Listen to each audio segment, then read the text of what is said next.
Libro tercero, capítulo primero al 27 de las adversidades que solo temen los malos, y que siempre ha padecido el mundo mientras adoraba a los dioses. Ya me parece que hemos dicho lo bastante de los males de las costumbres y de los del alma, que son de los que principalmente nos debemos guardar, y como los falsos dioses no procuraron favorecer al pueblo que los adoraba, a fin de que no fuese oprimido con tanta multitud de males, antes, por el contrario, pusieron todo su esfuerzo en que gravemente fuese afligido. Ahora me resta decir de los males que estos no quieren padecer, como son el hambre, las enfermedades, la guerra, el despojo de sus bienes, ser cautivos y muertos, y otras calamidades semejantes a estas que apuntamos ya en el libro primero, porque estas solo los malos tienen por calamidades, no siendo ellas las que los hacen malos, ni tienen pudor, entre las cosas buenas que alaban, en ser malos los mismos que las engrandecen, y más les pesa una mala silla donde descansar que mala vida, como si fuera el sumo bien del hombre tener todas las cosas buenas fuera de sí mismo. Pero ni aun de estos males que solamente temen los excusaron o libraron sus dioses cuando libremente los adoraban, porque, cuando en diferentes tiempos y lugares padecía el linaje humano innumerables e increíbles calamidades antes de la venida de nuestro Redentor Jesucristo, que otros dioses que estos adoraba todo el universo, a excepción del pueblo hebreo y algunas personas de fuera de este mismo pueblo, donde quiera que por oculto e injusto juicio de Dios merecieron los tuviese de su mano la divina gracia. Mas por no ser demasiado largo omitiré los gravísimos males de todas las demás naciones, y solo referiré lo que pertenece a Roma y al romano imperio, esto es, propiamente a la misma ciudad, y todo lo que las demás, que por todo el mundo estaban confederadas con ella o sujetas a su dominio, padecieron antes de la venida de Jesucristo, cuando ya pertenecían, por decirlo así, al cuerpo de su república. Capítulo 2. Y los dioses a quienes los romanos y griegos adoraban de un mismo modo tuvieron causas para permitir la destrucción de Troya, primeramente la misma Troya o Ilión, de donde trae su origen el pueblo romano, porque no es razón que lo omitamos o disimulemos, como lo insinué en el libro primero, capítulo 4, teniendo y adorando unos mismos dioses, porque fue vencida, tomada y asolada por los griegos.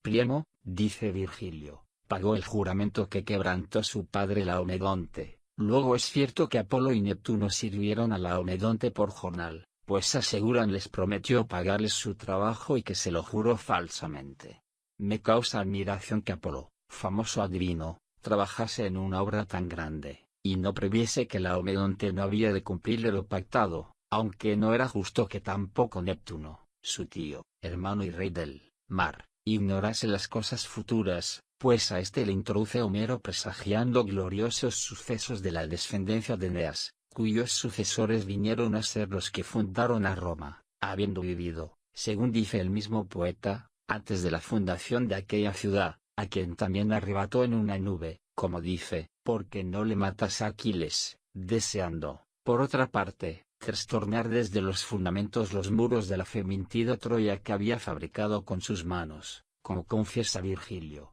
No sabiendo, pues, dioses tan grandes, Neptuno y Apolo, que Laomedonte les había de negar el premio de sus tareas, edificaron graciosamente a unos ingratos los muros de Troya. Adviertan no sea peor creer en tales dioses que el no haberles guardado el juramento hecho por ellos, porque eso, ni aun el mismo Homero lo creyó fácilmente, pues pinta a Neptuno peleando contra los troyanos y Apolo en favor de estos, diciendo la fábula que el uno y el otro quedaron ofendidos por la infracción del juramento. Luego si creen en tales fábulas, avergüéncense de adorar a semejantes dioses, y si no las creen, no nos aleguen los perjurios troyanos, o admírense de que los dioses castigasen a los perjuros troyanos y de que amasen a los romanos. Porque, ¿de dónde diremos provino que la conjuración de Catilina, formada en una ciudad tan populosa como relajada, tuviese asimismo tan grande número de personas que la siguiesen, sino de la mano y la lengua que sustentaba la fuerza de la conspiración, con el perjurio o con la sangre civil?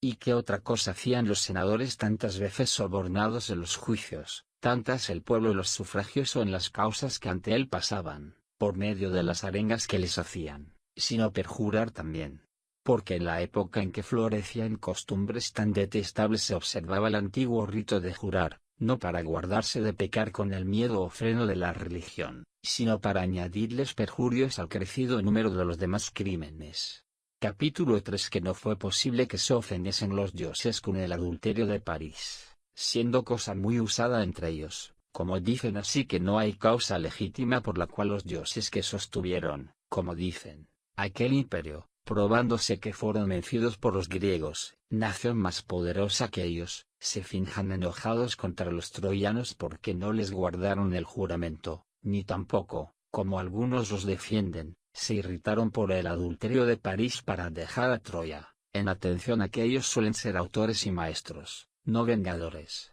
de los más horrendos crímenes. La ciudad de Roma, dice Salustio, según yo lo he entendido, la fundaron y poseyeron al principio los troyanos, que, fugitivos de su patria con el caudillo Eneas, andaban vagando por la tierra sin tener a un asiento fijo. Luego, si los dioses creyeron conveniente vengar el adulterio de París, fuera razón que le castigaran antes los troyanos o también en los romanos, supuesto que la madre de Eneas fue la que cometió este crimen, y por qué motivo condenaban en París aquel pecado los que disimulaban en Venus su crimen con Anquises, que produjo el nacimiento de Eneas. ¿Fue acaso porque aquel se hizo contra la voluntad de Menelao, y este con el beneplácito de Vulcano? Pero yo creo que los dioses no son tan celosos de sus mujeres, que no gusten de comunicarlas a los hombres. ¿Acaso parecerá que voy satirizando las fábulas, y que no trato con gravedad a causa de tanto momento? Luego no creamos, si os parece, que Eneas fue hijo de Venus, y esto es lo que os concedo, con tal que tampoco se diga que Rómulo fue hijo de Marte, y si éste lo es, ¿por qué no lo ha de ser el otro?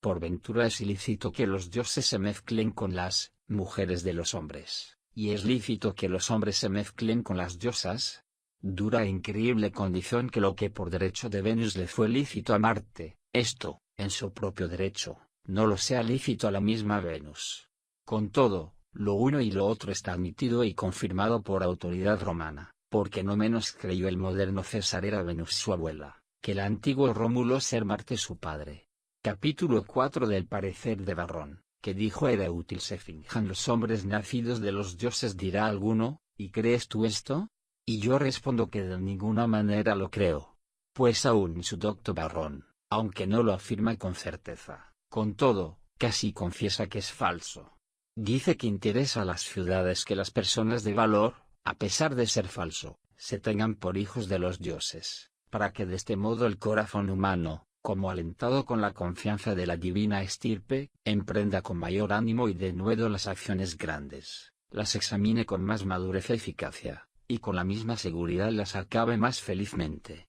Este dictamen de Varrón, referido como pude con mis palabras, ya ves cuán grande portillo abre a la falsedad, cuando entendamos que se pudieron ya inventar y fingir muchas ceremonias sagradas, y como religiosas, cuando pensemos que aprovechan e importan a los ciudadanos romanos las mentiras aún sobre los mismos dioses. Capítulo V. Que no se prueba que los dioses castigaron el adulterio de París, pues en la madre de Rómulo le dejaron sin castigo, pero sí pudo Venus con Anquises parir a Eneas, o Marte de la unión con la hija de Numitor engendrar a Rómulo. Dejémoslo por ahora, porque casi otra semejante cuestión se origina igualmente de nuestras escrituras, cuando se pregunta si los ángeles prevaricadores se juntaron con las hijas de los hombres, de donde nacieron unos gigantes, esto es, unos hombres de estatura elevada y fuertes, con que se pobló entonces la tierra. Pero, entre tanto, nuestro discurso abrazará lo uno y lo otro, porque si es cierto lo que entre ellos se lee de la madre de Eneas y del padre de Rómulo, ¿cómo pueden los dioses enfadarse de los adulterios de los hombres, sufriéndolos ellos entre sí con tanta conformidad?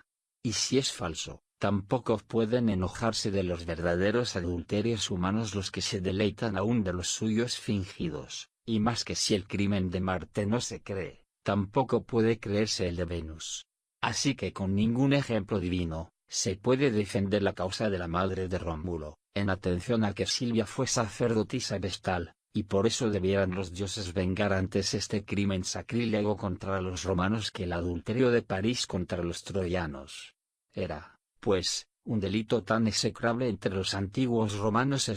que enterraban vivas a las sacerdotisas vestales, convencidas de deshonestidad, y a las mujeres adúlteras, aunque las afligían lo bastante. Con todo, no era con ningún género de muerte cruel, pero acostumbraban a castigar con más rigor a los que pecaban contra los sagrarios divinos, que no a los que manchaban los lechos humanos. Capítulo V del parricidio de Rómulo, no vengado por los dioses. Y añado otra circunstancia, y es que, si tanto se irritaron los dioses de los pecados de los hombres, que ofendidos del rapto de París asolaron a Troya sangre y fuego, pudiera moverles más contra los romanos la muerte impía del hermano de Rómulo, que contra los troyanos la burla hecha al esposo griego. Sin duda más debía irritarles el parricidio cometido en una ciudad recién fundada, que el adulterio de la que ya reinaba, cuya investigación nada importa para el asunto que ahora tratamos, esto es, si el asesinato le mandó hacer Rómulo, o si le ejecutó él mismo, lo cual muchos lo niegan sin reflexión, otros por vergüenza lo ponen en duda, y algunos de pena disimulan.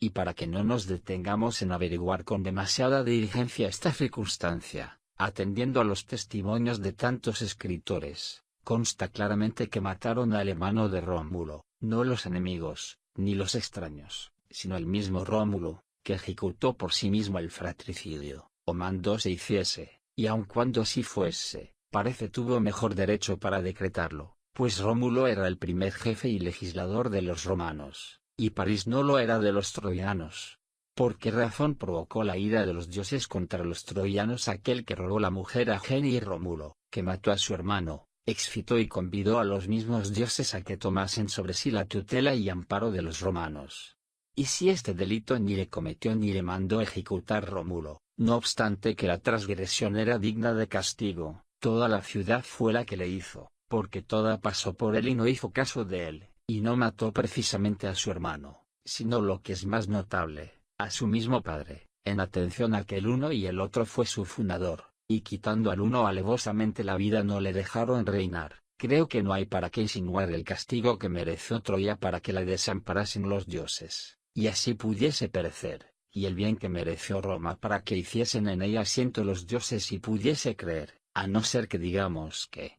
vencidos, huyeron de Troya y se vinieron a Roma para engañar también a estos nuevos fundadores de la República Romana. Sin embargo, de que es más cierto el que se quedaron en Troya para engañar, como suelen, a los que habían de ir a vivir en aquellas tierras, y ejercitando en Roma los mismos artificios de sus retiradas seducciones, fueron ensalzadas con mayores glorias, siendo adorados con extraordinarios honores. Capítulo 7 de la destrucción de Ilion, asolada por Fimbria, capitán de Mario. Y para explicarnos con más sencillez, decimos que, cuando ya pululaban las guerras civiles, ¿en qué había pecado la miserable ciudad de Ilion para que Fimbria, hombre facineroso de bando y parcialidad de Mario, la asolase con mayor fiereza e inhumanidad que antiguamente lo hicieron los griegos? Entonces al menos escaparon muchos huyendo, y muchos hechos cautivos a lo menos vivieron, aunque en servidumbre, pero Fimbria mandó, ante todo, promulgar un bando por el cual ordenaba que a ninguno se perdonase, y así quemó y abrasó toda la ciudad y sus moradores.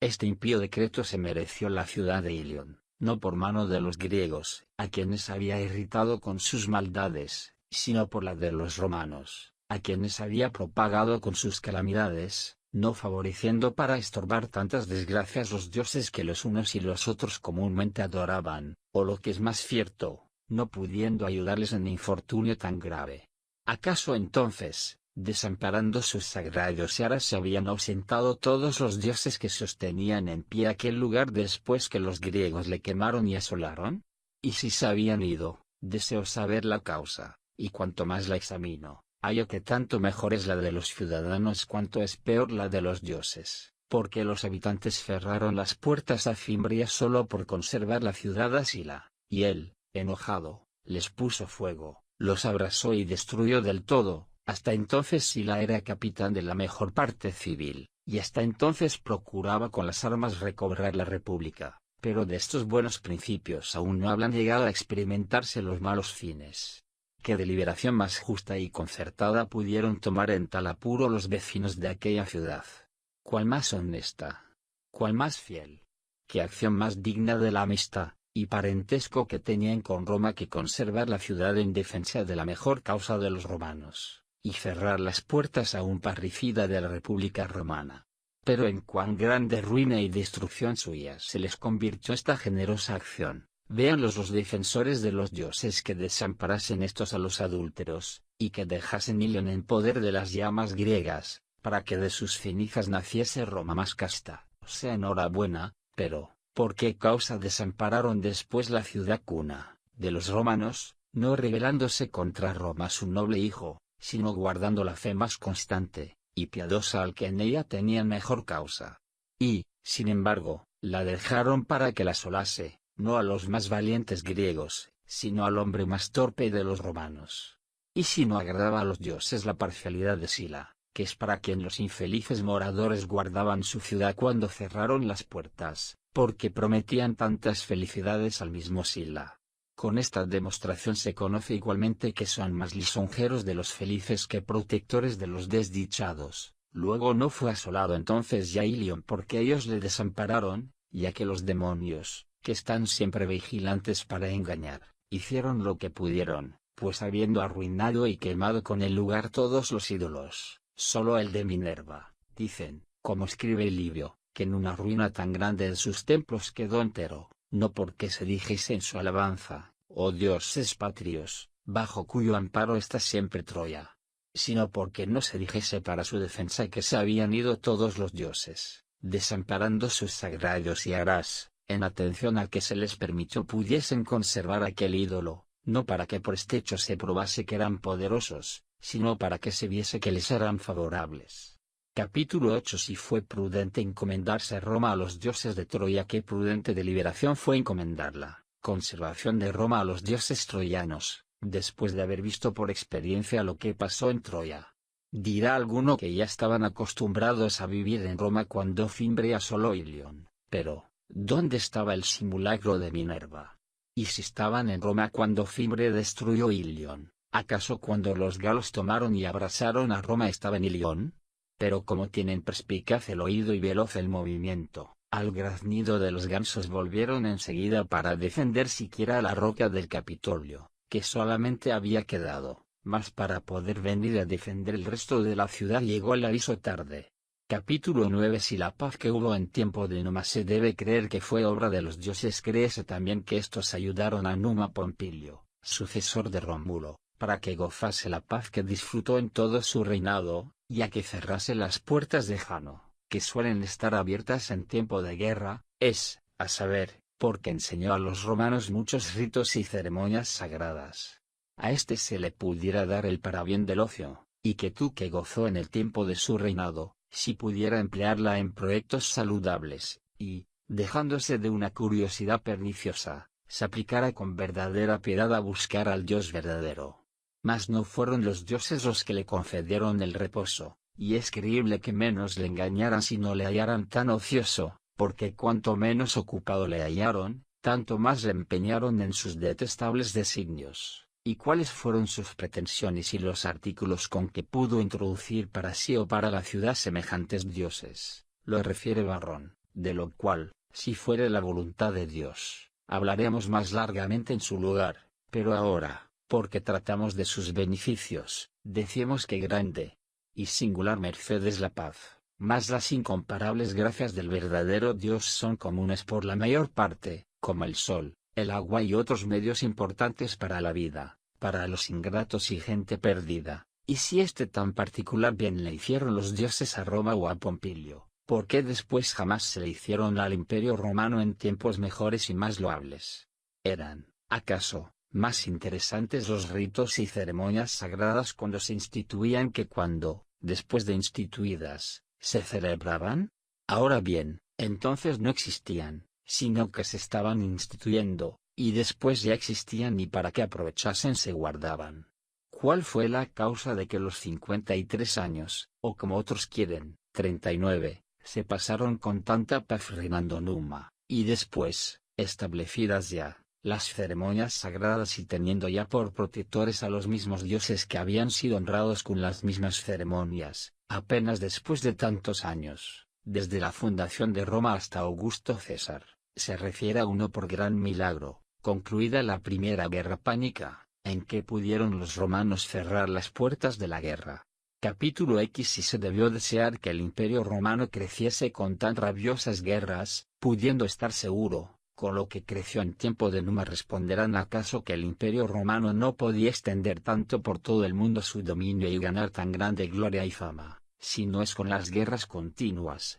sucediéndose sin interrupción las unas a las otras. Graciosa razón, por cierto, para que fuera dilatado el imperio. ¿Qué necesidad tenía de estar en guerra? Pregunto. En los cuerpos humanos, ¿no es más conveniente tener una pequeña estatura con salud, que llegar a una grandeza gigantesca con perpetuas aflicciones, y cuando hayáis llegado, no descansar, sino vivir con mayores males cuando son mayores los miembros? ¿Y qué mal hubiera sido, o qué bien no hubiera sucedido, si duraran aquellos tiempos que notó Salustiano, cuando dice, al principio los reyes, porque en el mundo este fue el primer nombre que tuvo el mando y el imperio, fueron diferentes, unos ejercitaban el ingenio, otros el cuerpo, los hombres pasaban su vida sin codicia, y cada uno estaba sobradamente con lo suyo. ¿Acaso, para que creciera tanto el imperio, fue necesario lo que aborrece Virgilio, diciendo que a poco vino la edad peor y achacosa, y sucesivamente la rabia de la guerra y la ansia de poseer? Mas seguramente se excusan con justa causa los romanos de tantas guerras como emprendieron e hicieron, con decir estaban obligados a resistir a los enemigos que imprudentemente les perseguían, y que no era la codicia de alcanzar gloria y alabanza humana, sino la necesidad de defender su vida y libertad la que les incitaba a tomar las armas. Sea así enhorabuena, porque después que su república, como escribe el mismo Salustio, se engrandeció con las leyes, costumbres y posesiones, y parecía que estaba harto próspera y poderosa, como sucede las más veces en las cosas humanas, de la opulencia y riqueza nació la envidia y la emulación, así que los reyes y pueblos comarcanos los comenzaron a tentar con la guerra, y pocos de sus amigos acudieron en su favor, pues los demás, aterrados con el miedo, hurtaron el cuerpo a los peligros, pero los romanos, diligentes en la paz y en la guerra, comenzaron a darse prisa,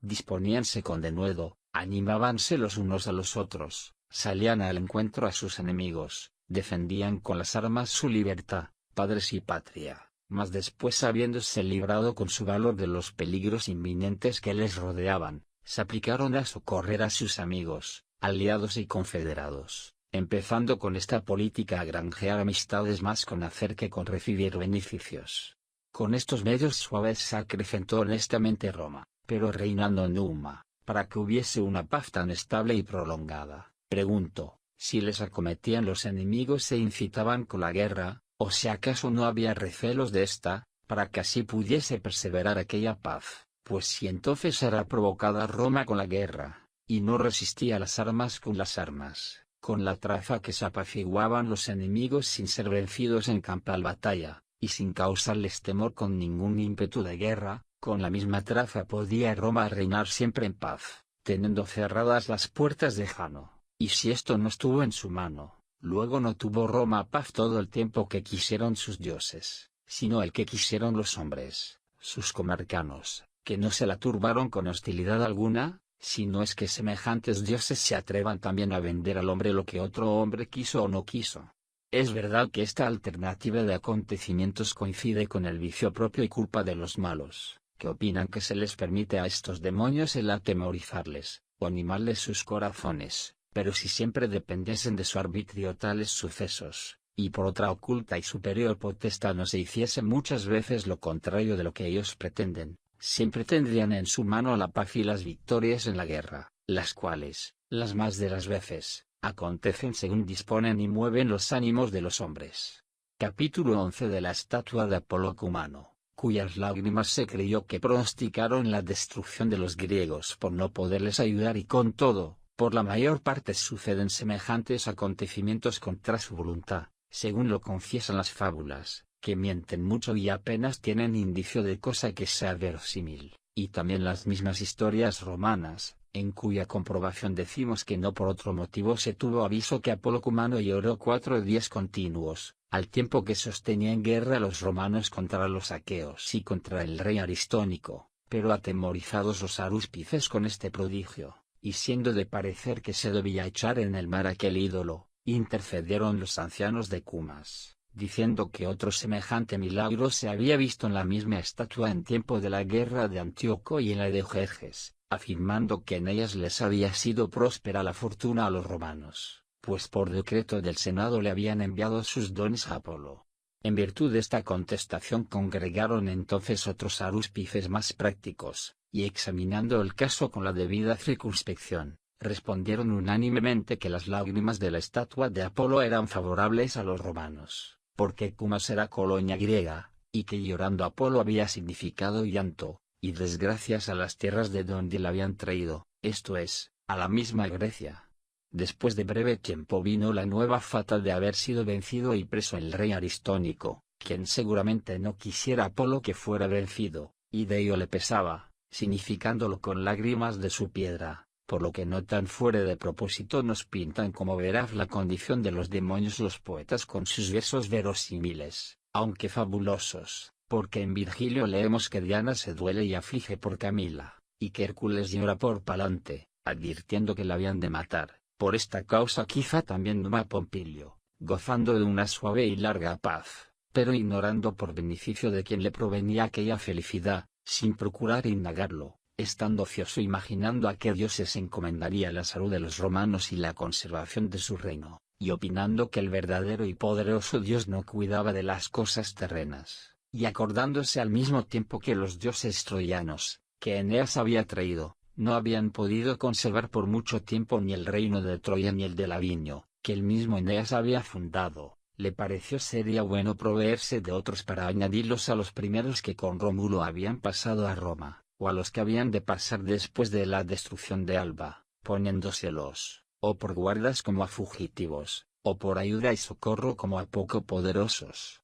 Capítulo 12. ¿Cuántos dioses añadieron los romanos, fuera de los que hizo Numa, cuya multitud no les ayudó ni sirvió de nada? Con todo, no quiso contentarse con tributar culto a todos los dioses, como estableció en ella Numa Pompilio, sino que trató de añadir otros infinitos. Entonces aún no se había fundado el suntuoso templo de Júpiter, pues el rey Tarquino fue el que fabricó el Capitolio. Esculapio de Pirauro vino a Roma para poder, pues era sabio médico, ejercer en aquella noble ciudad su arte con más gloria y fama. Y la madre de los dioses fue conducida a no sé de qué ciudad del Pesinunte, por parecer impropio que, presidiendo ya y reinando el hijo en el monte Capitolino, estuviese ella escondida en un lugar de tan poco nombre, la cual, si es cierto que es madre de todos los dioses, no solo vino a Roma después de algunos de sus hijos, sino que también precedió otros que habían de venir después de ella. Me causa extraordinaria admiración que esta diosa pariese al Finocéfalo, que transcurridos muchos años vino de Egipto, y si procreó igualmente a la diosa Calentura, averigüe el Esculapio, su bisnieto. Con todo, cualquiera que fuese su madre, me parece que no se atreverán los dioses peregrinos o forasteros a decir que es mal nacida, y de baja condición una diosa que es ciudadana romana, estando bajo la protección de tantos dioses. ¿Y quién habrá que pueda contar los naturales y advenedizos, los celestes, terrestres, infernales, los del mar, fuentes y ríos, y, como dice Barrón, los ciertos e inciertos, y los de todo género, como se contienen en los animales, machos y hembras? Estando, pues, bajo la tutela de tantos dioses romanos, no sería razón que fuera perseguida, y afligida con tan grandes y horribles calamidades, como de muchas referiré algunas pocas, pues con una tan grande humareda, como si fuese señal de atalaya, vino a juntar para su defensa una infinidad de dioses a quienes poder erigir y dedicar templos, altares, sacerdotes y sacrificios, ofendiendo con tan horrendos holocaustos al verdadero Dios, a quien solo se deben estos cultos, practicados con la mayor veneración, y aunque vivió más dichosa con menos número, con todo, cuanto mayor se hizo, le pareció era menester proveerse de más, como una nave de marineros desahuciada, a lo que presumo, y sinceramente persuadida de que aquellos pocos, bajo cuya tutela había vivido más arregladamente en comparación de sus ordinarios excesos, no bastaban a socorrer a su grandeza, puesto que en el principio, y en tiempo de los mismos reyes, A excepción de Numa Pompilio, de quien he hablado ya, es notorio cuántos males causaron aquellas discordias y contiendas, que llegaron a quitar la vida al hermano de Rómulo. Capítulo 13. Con qué derecho y capitulaciones alcanzaron los romanos las primeras mujeres en casamiento del mismo modo, ni uno, que con su Júpiter fomentaba ya, y favorecía a los romanos y a la gente togada, ni la misma Venus pudo ayudar a los descendientes de su Eneas para que pudiesen haber mujeres conforme a razón, llegando a tanto extremo la falta de ellas, que se vieron precisados a robarías por engaño, y después del rapto tuvieron necesidad de tomar las armas contra los suegros, y dotar a las tristes mujeres que por el agravio recibido en la sangre de sus padres no estaban aún reconciliadas con sus maridos. ¿Y dirán todavía que en esta guerra salieron los romanos vencedores de sus vecinos? ¿Y estas victorias, pregunto, cuántas heridas y muertes costaron, así de parientes como de los comarcanos? Por amor a un César y a un Pompeyo, suegro y yerno, habiendo ya muerto la hija de César, mujer de Pompeyo, exclama Lucano, excitado de un justo dolor, resultó la más que civil batalla de los campos de Macia, y del derecho adquirido con una acción abominable dimanó el ser necesario que venciesen los romanos para conseguir por fuerza, con las manos bañadas en sangre de sus suegros, los miserables brazos de sus hijas, y también para que ellas no se atreviesen a llorar la muerte de sus padres, por no ofender la gloria de sus maridos, las cuales, mientras ellos peleaban, estaban suspensas e indecisas, sin saber para quiénes habían de pedir a Dios la victoria. Tales bodas ofreció al pueblo romano Venus, sino Belona, o acaso Alecto, aquella infernal furia que, cuando los favorecía y ayuno, tuvo contra ellos más licencia que cuando con sus ruegos la estimulaba contra Eneas. Más venturoso fue el cautiverio de Andrómaca que los matrimonios de los romanos, porque Pirro, aun después que gozó de sus brazos, ya cautiva, a ninguno de los troyanos quitó la vida. Pero los romanos mataban en los reencuentros a los suegros cuyas hijas abrazaban ya en sus tálamos. Andrómaca, sujeta ya a la voluntad del vencedor, solo pudo sentir la muerte de los suyos, mas no temerla. Las otras, casadas con los que andaban actualmente en la guerra, temían cuando iban sus maridos a ellas, las muertes de sus padres, y cuando volvían se lamentaban sin poder temer ni sentir libremente, porque por las muertes de sus ciudadanos, padres, deudos y hermanos, piadosamente se entristecían, o por las victorias de sus maridos cruelmente se alegraban. A estas tristes circunstancias se añadía que, como son varios los sucesos de la guerra, algunas, al filo de la espada de sus padres, perdían a sus maridos, y otras, con las espadas de los unos y de los otros, los padres y los maridos. No fueron tampoco de poco momento los terribles aprietos y peligros que sufrieron los romanos, pues llegaron sus enemigos a poner cerco a la ciudad, defendiéndose los sitiados a puertas cerradas, pero habiéndolas abiertas por traición y entrado el enemigo dentro de los muros, se dio aquella tan abominable y cruel batalla en la misma plaza entre los suegros y los yernos, en la que iban también de vencida los raptores, y, a veces, huyendo a sus casas, deslustraban más gravemente sus pasadas victorias, aunque de la misma manera fueron estas vergonzosas y lastimosas. Aquí fue donde Rómulo, desahuciado ya del valor de los suyos, hizo oración a Júpiter, pidiéndole hiciese que se detuviesen y parasen los suyos, de donde le vino a Júpiter el nombre de Estator. Ni con esta providencia se hubieran acabado tantos daños, si las mismas hijas, desgreñadas, desmelenadas, no se pusieran de repente por medio, y postradas a los pies de sus padres no aplacaran su justo enojo, no con las armas victoriosas, sino con piadosas y humildes lágrimas. Tranquilizados los ánimos y acordados por ambas partes los conciertos, Rómulo fue obligado a admitir por socio en el reino a Tito Tacio, rey de los Sabinos, siendo así que antes no había podido sufrir la compañía de su hermano Remo en el gobierno. Y, como había de tolerar a Tacio el que no sufría un hermano gemelo, así pues, le quitó también la vida, y quedó solo con el reino. ¿Qué condiciones de matrimonio son estas? ¿Qué motivos de guerras? ¿Qué modo de conservar la fraternidad, afinidad, sociedad y divinidad? Finalmente, ¿qué vida y costumbres estas de una ciudad que está bajo la tutela de tantos dioses? ¿Notáis cuán grandes cosas pudiera decir sobre esto si no cuidara de lo que resta y me apresurara a tratar otras materias? Capítulo 14 de la injusta guerra que los romanos hicieron a los albanos, y de la victoria que alcanzaron por codicia de reinar y, ¿qué fue lo que sucedió en Roma después de la muerte de Nomo cuando la gobernaban los reyes sus sucesores? Con cuánto perjuicio, no solo suyo, sino también de los romanos, fueron provocados los albanos a tomar las armas. En efecto, la paz de Numa fue tanto más vergonzosa cuanto fueron más frecuentes las derrotas que padecieron alternativamente los ejércitos romano y albano, de que se siguió el menoscabo y quebranto de ambas ciudades, porque la ínclita ciudad de Alba, fundada por Ascanio, hijo de Eneas, la cual era madre más próxima de Roma que Troya, siendo provocada por el rey Tulo Hostilio,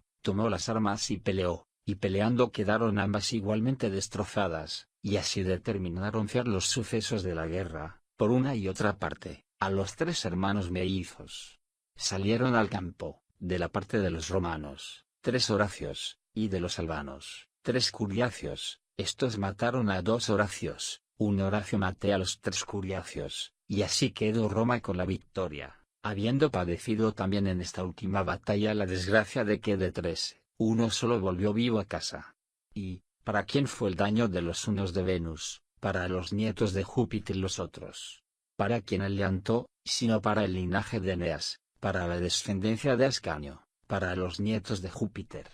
Esta guerra fue más que civil, pues peleó la ciudad hija con la ciudad madre. Causó asimismo este combate postrero de los mellizos otro fiero y horrible mal, porque como eran ambos pueblos antes amigos, por ser vecinos y deudos, pues la hermana de los Horacios estaba desposada con uno de los Curiacios, esta, luego que vio los tristes despojos de su esposo en poder de su hermano victorioso, no pudo disimular ni contener las lágrimas, y por una acción tan natural asesinó su propio hermano. Estoy firmemente persuadido que el afecto de esta sola mujer fue más humano que el de todo el pueblo romano, porque imagino que la que poseía ya a su marido por medio de la fe dada en los esponsales, y acaso también doliéndose de su hermano, viendo que había muerto a Curiacio, a quien había prometido a su hermana en matrimonio, digo, que sus lágrimas no fueron culpables, y así, en Virgilio, el piadoso Eneas, con justa causa, se duele y lastima de la muerte del enemigo, aun del que él mató por su propia mano. Asimismo Marcelo, considerando la ciudad de Siracusa y que había caído en un momento entre sus manos toda la grandeza y gloria que poco antes tenía, pensando en la suerte común, con lágrimas, se compadeció de su fatal suerte. Por el amor natural que mutuamente nos debemos, suplicónos de licencia al ser humano para que, sin llorar una mujer a su difunto esposo, muerto por mano de su hermano, supuesto que los hombres pudieron llorar, aun con gloria y aplauso, a los enemigos que había vencido, así que, al mismo tiempo que aquella mujer lloraba la muerte que su hermano había dado a su esposo, Roma se alegraba de haber peleado con tanta fiereza contra la ciudad, su madre, y de haber vencido con tanta efusión de sangre y de parientes de una y otra parte. Para que aleguen en mi favor el nombre de alabanzas o el nombre de victoria. Quítense las sombras de la vana opinión, examínense las obras imparcialmente, pondérense y júzguense desnudas de todo afecto. Dígase el crimen de Alba, como se decía el adulterio de Troya, y seguramente que no se hallará ninguna de su clase, ninguna que se le parezca cualquier flojedad o descuido me preinstigara a los hombres al manejo de las armas, y aficionarlos a desacostumbradas victorias y a los triunfos. Por aquel pecado se vino a cometer una maldad tan execrable como fue la guerra entre amigos y parientes, y este crimen tan grave bien de paso le toca a Salustio, porque, habiendo referido en compendio, alabando los tiempos antiguos, cuando pasaban su vida los hombres sin codicia, y vivía cada uno contento con lo suyo, dice que después que comenzaron Ciro en Asia, y los lacedemonios y atenienses en Grecia, a subyugar las ciudades y naciones, y a tener por motivo justo para declarar la guerra el insaciable apetito de reinar, y a juzgar que la mayor gloria consistía en poseer un dilatado imperio, con lo demás que empezó ahí a relacionar. Me basta por ahora el haber referido hasta aquí sus palabras, este deseo de reinar mete a los hombres en grandes trabajos y quebrantos. Vencida entonces de este epíteto, Roma triunfaba de haber vencido a Alba, y doraba su crimen con el pomposo nombre de gloria, porque, según dice la Sagrada Escritura, el pecador se jacta de los perversos deseos de su alma, y el inicuo se ve celebrado. Quítense, pues, las engañosas veladas y las máscaras con que se disfrazan todas las cosas, para que sinceramente se examinen y consideren. Nadie me diga, aquel y el otro es grande porque combatió con este y aquel y venció, pues también combaten los gladiadores y vencen del mismo modo, y esta crueldad tiene igualmente por premio la alabanza, pero en mi concepto, tengo por más laudable pagar la pena de cualquier flojedad o descuido que pretender la gloria de aquellas armas, y con todo, si saliesen al teatro y a la arena a combatir entre sí un par de gladiadores que el uno fuese padre y el otro hijo, ¿quién pudiera sufrir semejante espectáculo? ¿Quién no lo estorbara? ¿Cómo, pues, pudo ser gloriosa la guerra que se hizo entre dos ciudades madre e hija? ¿Hubo, por ventura, aquí alguna diferencia porque no hubo arena, o porque se llenaron los campos más extendidos y espaciosos con los cadáveres no de los gladiadores, sino de infinitos de uno y otro pueblo? ¿Acaso porque estos combates y batallas no las cercaba algún anfiteatro, sino todo el orbe? ¿O porque se mostraba aquel impío espectáculo a los entonces presentes, y a los venideros hasta donde se extiende esta fama? Con todo, aquellos dioses patronos del Imperio Romano, y que, como en un teatro, estaban mirando estos debates, padecían entre sí los impulsos de la pasión que tenía cada uno a la parte que favorecía, hasta que la hermana de los Horacios, como habían sido muertos los tres Curiacios, también ella, muriendo a manos de su hermano, entró con sus dos hermanos a ocupar el número de los otros tres de la otra parte, para que así no tuviera menos muertos la vencedora Roma. Después, para conseguir el fruto de la victoria, asolaron Alba, donde después de Ilión, destruido por los griegos, y después de Lavinio, donde el rey latino puso por rey al fugitivo Eneas, habitaron finalmente aquellos dioses troyanos. Pero, según lo tenían ya de costumbre, quizá también se habían ausentado ya de ahí, y por eso fue destruida. Fuéronse, en efecto, y desampararon sus sagrados aras todos los dioses que mantuvieron en pie aquel imperio.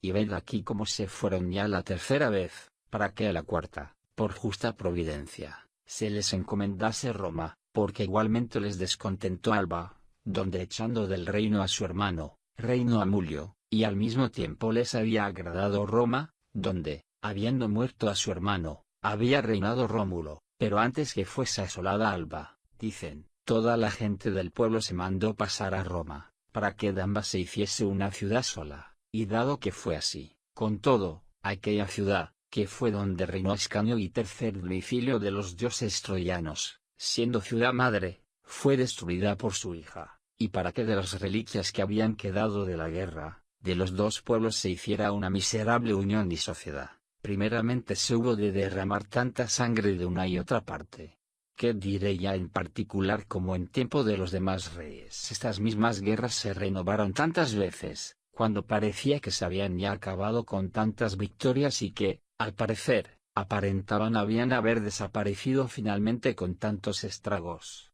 Como en una y otra ocasión, después de ajustadas alianzas y paces, tornaron a renovarse entre los yernos y suegros, y entre sus descendientes y posteridad. No pequeño indicio de esta calamidad fue que ninguno de ellos cerrase las puertas de la guerra, luego ninguno de ellos reinó en paz bajo la tutela y amparo de tantos dioses. Capítulo 15. ¿Cuál fue la vida, y el fin que tuvieron los reyes de los romanos y, cuál fue el fin que tuvieron estos reyes? De Rómulo, vean lo que dice la lisonjera fábula, que fue recibido y canonizado por Dios en el cielo, y asimismo, observen lo que algunos escritores romanos dijeron, que por su ferocidad le hicieron pedazos en el Senado, sobornando con crecidos dones a Julio Próculo para que dijese se le había parecido, y mandado que dijese al pueblo romano la emitiese en el número de los dioses, con lo que el pueblo, que había empezado a desabrirse con el Senado, se había reprimido y aplacado, y porque sucedió también eclipsarse el sol, lo cual, ignorando el vulgo que acaece en ciertos tiempos por su natural curso y movimiento, lo atribuyeron a los méritos de Rómulo, como en realidad de verdad si llorara el sol por el mismo caso se debía creer que la habían muerto, y que esta maldad la manifestaba con eclipsarse aún la misma luz del día, como realmente sucedió cuando fue crucificado nuestro Señor Jesucristo por la crueldad e impiedad de los judíos.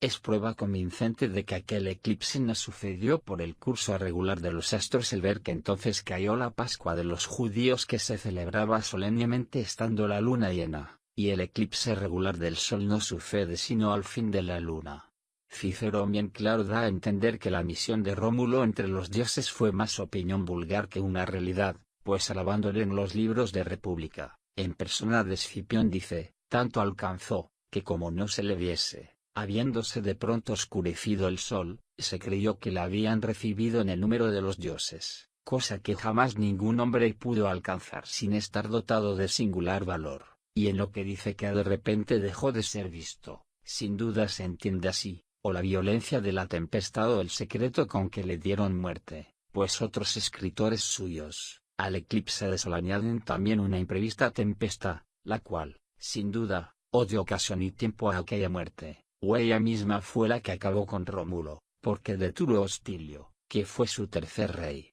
constando de Rómulo que murió igualmente herido de un rayo, dice en los mismos libros Cicerón que no se creyó del mismo modo que le recibieron a este entre los dioses muriendo de la manera insinuada, en atención a que lo que probaban por acaso, esto es, creían de Rómulo los romanos, no quisieron divulgarlo, es decir, disminuirlo y desacreditarlo, si concedían fácilmente esta prerrogativa a otro. Dice asimismo, expresamente, en aquellas invectivas, a Rómulo, que fundó esta ciudad, le hemos colocado entre los dioses inmortales con el amor y con la fama, para demostrar que no sucedió realmente, sino que por los méritos de su valor, junto con el afecto que le profesaban se echó esta voz y corrió esta fama. Y en el diálogo de Hortensio, hablando de los ordinarios eclipses del sol, dice así, de modo que se noten las mismas tinieblas que hubo en la muerte de Rómulo, que sucedió en el eclipse del sol. Es cierto que aquí no dudó llamaría muerte de hombre, porque desempeñaba más el cargo de averiguar la verdad que el de hacer un panegírico, pero los demás reyes del pueblo romano, a excepción de Numa Pompilio y Anco Marcio, que murieron de enfermedad natural, ¿acaso no expiraron con horribles muertes?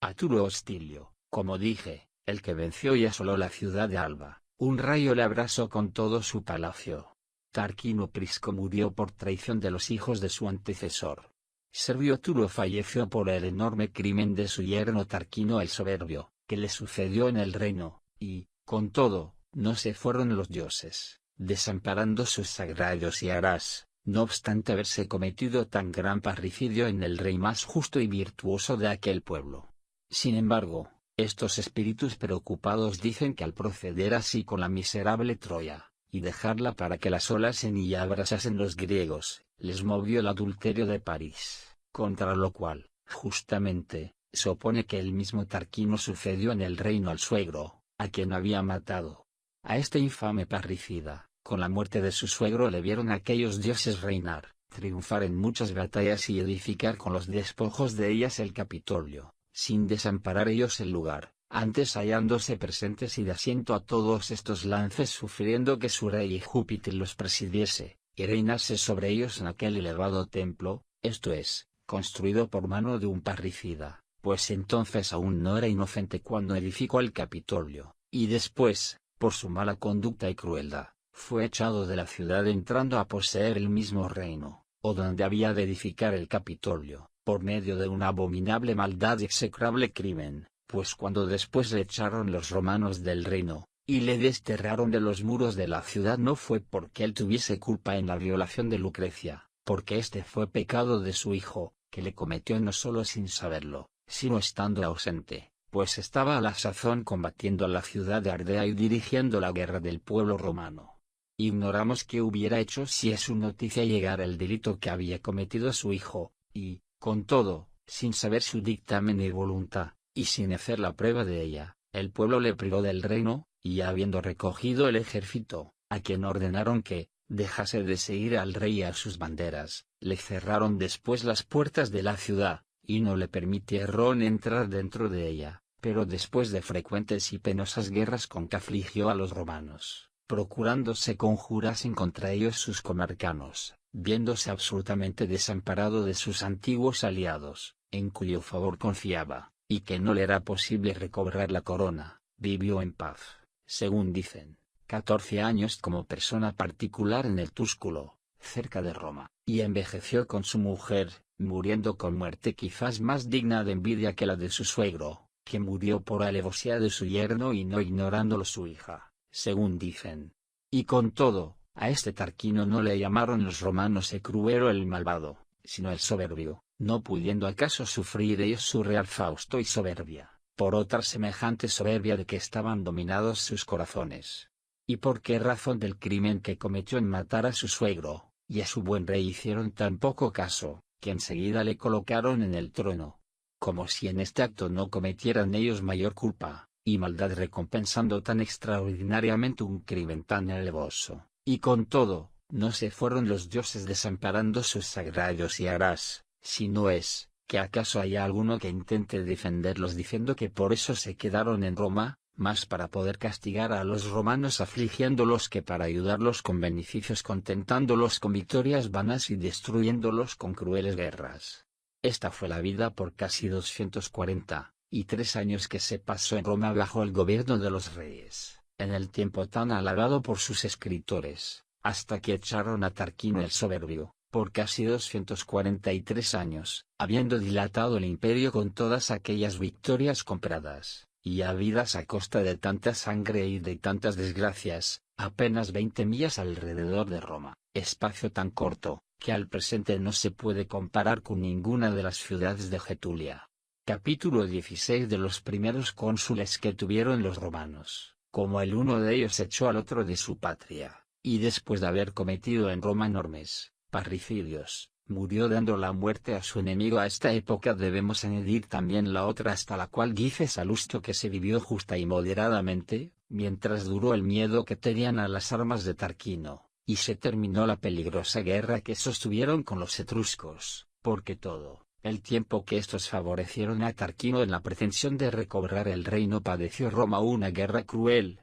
y por eso dice que se gobernó la república justa y moderadamente, forzados del terror y no por amor a la justicia. En este tiempo, que fue sumamente breve, cuán funesto fue el daño en que se incluyeron los cónsules, extinguida ya la potestad real, porque no llegaron a cumplir el año, pues Junio Bruto, despojando de su oficio a su compañero Lucio Tarquino Colatino, les derrotó de la ciudad, y, a poco, viniendo las manos en una batalla con su contrario, cayeron ambos muertos, habiendo el primero quitado antes la vida a sus propios hijos y a los hermanos de su mujer, porque tuvo noticia de que se habían conjurado para restituir a Tarquino. Esta hazaña, después de haberla contado Virgilio como famosamente luego, piadosamente, tuvo horror de ella, porque habiendo dicho que por conservar la dulce libertad el mismo padre hará dar la muerte a sus hijos por haber maquinado contra ellos nuevas guerras, luego exclama y dice, desgraciado,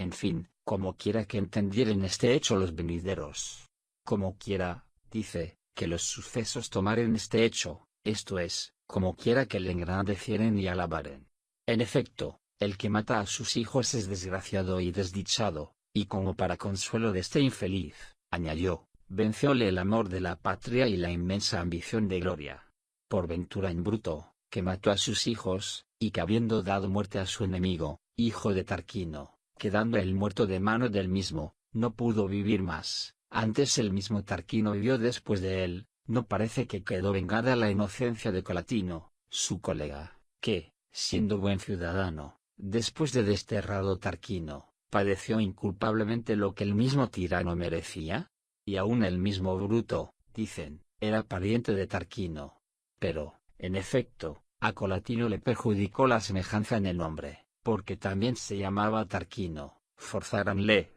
pues, a que muere el nombre y no la patria, y, al fin, a que en su nombre faltara esta voz y se llamara solamente Lucio Colatino, mas por esto nada perdió en su reputación, ni lo que sin desdoro alguno pudiera perder, y menos fue motivo para que al primer cónsul le depusieran de su cargo, y para que a un buen ciudadano le desterraran de su patria. ¿Es posible que sea gloria y grandeza un crimen tan execrable de Junio Bruto, tan abominable y tan sin utilidad de la República? ¿Acaso para cometer este crimen le venció el amor de la patria y la inmensa ambición de gloria? En efecto, Después de desterrado Tarquino el tirano, el pueblo eligió por cónsul, juntamente con Bruto, a Lucio Tarquino Colatino, marido de Lucrecia, pero con cuánta justicia atendió el pueblo a la vida y costumbres y no al nombre de su ciudadano, y con cuánta impiedad Bruto, al tomar posesión de aquella primera y nueva dignidad, privó a su colega de la patria, y del oficio, a quien pudiera fácilmente privar del nombre, si éste le ofendía, es cosa fácil de ver. Estas maldades se cometieron y estos desastres sucedieron cuando en aquella república los romanos se gobernaban y vivían justa y moderadamente. Asimismo, Lucrecio, a quien habían puesto en lugar de Bruto, antes de concluirse aquel mismo año, murió de una enfermedad, y así Publio Valerio, que sucedió a Colatino, y Marco Horacio, que entró en lugar del difunto Lucrecio, terminaron aquel año funesto y desgraciado en que hubo 5 cónsules. En este mismo, la República Romana instituyó el oficio y potestad del consulado. Capítulo 17 de las calamidades que padeció la República Romana después que comenzó el imperio de los cónsules, sin que la favoreciesen los dioses que adoraba entonces, habiendo respirado un poco del miedo que reinaba en sus corazones, no porque habían cesado las guerras, sino porque no les estrechaban con tanto rigor, es a saber, acabado el tiempo en que se rigieron justa y moderadamente de esta manera. Después comenzaron los senadores a tratar al pueblo como esclavos, disponiendo de su vida y de sus espaldas al modo que acostumbraban los reyes, defraudándolos del repartimiento de los campos, cargándose ellos con todas las propiedades y excluyendo a los demás del gobierno. Irritado el pueblo con estas crueldades, y, principalmente viéndose oprimido con los gravámenes de las deudas públicas, y de las usuras, sufriendo y soportando a un tiempo con la ocasión de las continuas guerras la malicia y el tributo, acudió, armado al monte sagrado y al Aventino, y entonces estableció para la defensa de sus derechos tribunos de la plebe y otras leyes, poniendo fin a las discordias y debates que reindaron entre ambos partidos la Segunda Guerra Púnica. ¿Para qué me detengo, pues, en escribir tantos sucesos, o para qué molesto a los que los hubieren de leer? Cuán miserable haya sido aquella república en tan largo tiempo, y por tantos años como mediaron hasta la Segunda Guerra Púnica, con la inquietud continua de las guerras de fuera, y con las discordias y sediciones de dentro. Salustio nos lo ha referido sumariamente, y así, aquellas victorias no fueron alegrías y contentos sólidos de bienaventurados, sino consuelos vanos de miserables, y unos motivos extraños y celos de personas inquietas que los convidaban a emprender y sufrir más y más terribles trabajos. Y no se enojen con nosotros los virtuosos y juiciosos romanos, aunque no hay causa para pedírselo ni advertírselo, pues es evidente que no se han de irritar con nosotros en modo alguno, porque ni referimos cosas más pesadas ni las decimos más gravemente que sus propios autores. Sin embargo, de que en el estilo y en el tiempo que nos queda libre somos muy inferiores, y, con todo, para estudiar y aprender estos autores no solo trabajaron ellos mismos, sino que hacen también trabajar en ellos a sus hijos, y los que se enojan, como me sufrieran si yo insinuase lo que dice Salustio. Nacieron muchas revoluciones y discordias, y, al fin, las guerras civiles, pretendiendo ambiciosamente ser los señores absolutos bajo el honesto y disfrazado título de favorecer la causa de los padres o del pueblo, algunos pocos de los más poderosos, cuya gracia y fortuna seguían la mayor parte, concedían el honor de ciudadanos a los buenos y a los malos, no por los méritos o servicios que hubiesen hecho a la república, estando todos igualmente corrompidos, sino según que cada uno era más rico y más poderoso, para agraviar a otros, porque defendía la causa presente, y lo que se antojaba se tenía por bueno.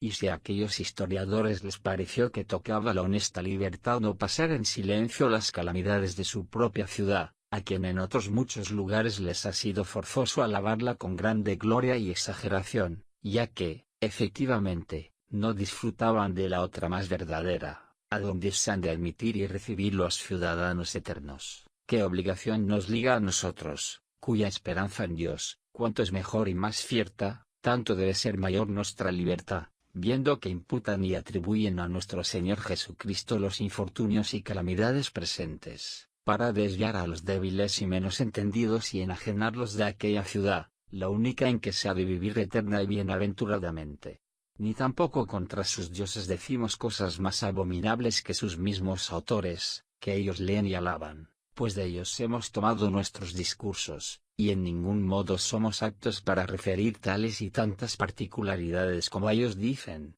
¿Dónde, pues, estaban aquellos dioses que por la pequeña y engañosa felicidad de este mundo creen ellos que deben ser adorados, cuando los romanos, a quienes con falsa y diabólica astucia se vendían para que les rindiesen culto, andaban afligidos con tantas calamidades? ¿Dónde estaban cuando los forajidos y esclavos mataron al cónsul Valerio, procurando ganar el Capitolio que ellos habían ocupado, en el cual aprieto, con más facilidad pudo él socorrer el templo de Júpiter que a él la turba de tantos dioses con su rey óptimo Máximo, cuyo templo había librado del furor de sus enemigos? ¿Dónde estaban cuando fatigada la ciudad con infinitas desgracias, causadas por las sediciones y discordias civiles, y permaneciendo en parte sosegada, mientras esperaban el regreso de los embajadores que habían enviado a Atenas para que les comunicasen sus leyes, fue asolada con una insufrible hambre y cruel pestilencia? ¿Dónde estaban cuando, en otra ocasión,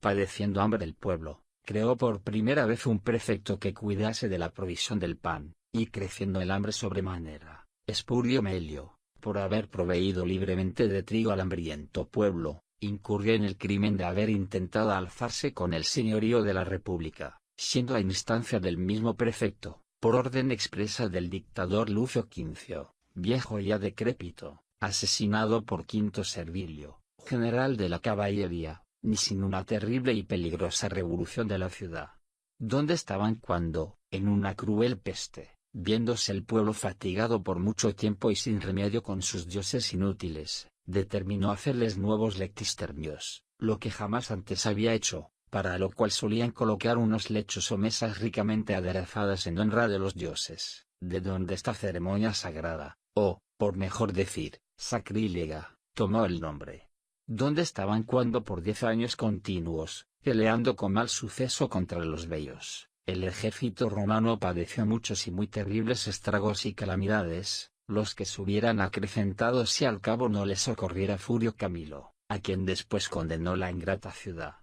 ¿Dónde estaban cuando los galos ocuparon a Roma y la saquearon, quemaron e hicieron infinitas muertes? ¿Dónde cuando aquella funesta peste causó tan terribles daños, en la cual murió también Furio Camilo, que defendió aquella república ingrata primeramente de las armas de los bellos, y después la libertó de la irrupción de los galos, y con ocasión de este contagio mortífero se introdujeron los juegos escénicos, que fue otra nueva infección en las costumbres y vida humana, que es lo más doloroso, aunque quedaron ilesos los cuerpos de los romanos? ¿Dónde estaban cuando se fomentó otra pestilencia más grave, nacida, a lo que se sospecha, de los mortales venenos de las matronas, cuya vida y costumbres causaron más funestas desgracias que la mayor peste? ¿O cuando en las horcas caudinas, estando cercados por los samnitas ambos cónsules, con su ejército, fueron forzados a concluir con ellos unas paces tan vergonzosas, quedando en rehenes 600 caballeros romanos, y los demás, perdidas las armas y despojados de sus insignias y vestidos, pasaron humildemente debajo del yugo de los enemigos?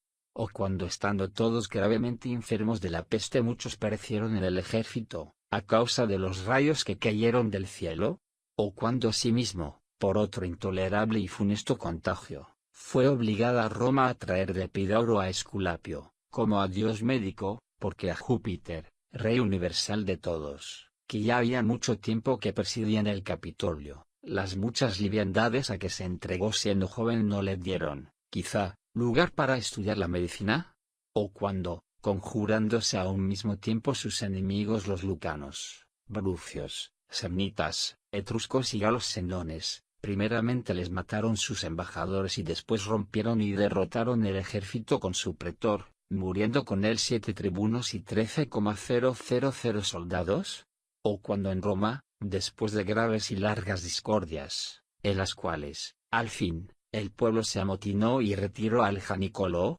Siendo tan terrible este infortunio y calamidad, que por su causa hicieron dictador a Hortensio, nombramiento que sólo se ejecutaba en los mayores apuros, quien habiendo sosegado al pueblo murió en el mismo cargo, suceso que antes no había acaecido a ningún dictador, el cual, para aquellos dioses, teniendo ya presente a Esculapio, fue culpa más grave. Después de esto surgieron por todas partes tantas y tan crueles guerras, que, por falta de soldados, recibían en la milicia a los proletarios, los cuales se llamaron así porque su único y principal encargo era multiplicar la prole y generación, no pudiendo por su pobreza servir en la guerra. Entonces los tarentinos trajeron en su favor a Pirro, rey de Grecia, cuyo nombre, en aquel tiempo, era muy famoso, quien se declaró enemigo acérrimo de los romanos, y consultando al dios Apolo sobre el suceso que había de tener la guerra, le respondió con un oráculo tan ambiguo, que cualquiera de las dos cosas que sucediese podía quedar con la reputación y crédito de adivino, porque dijo así: dícote,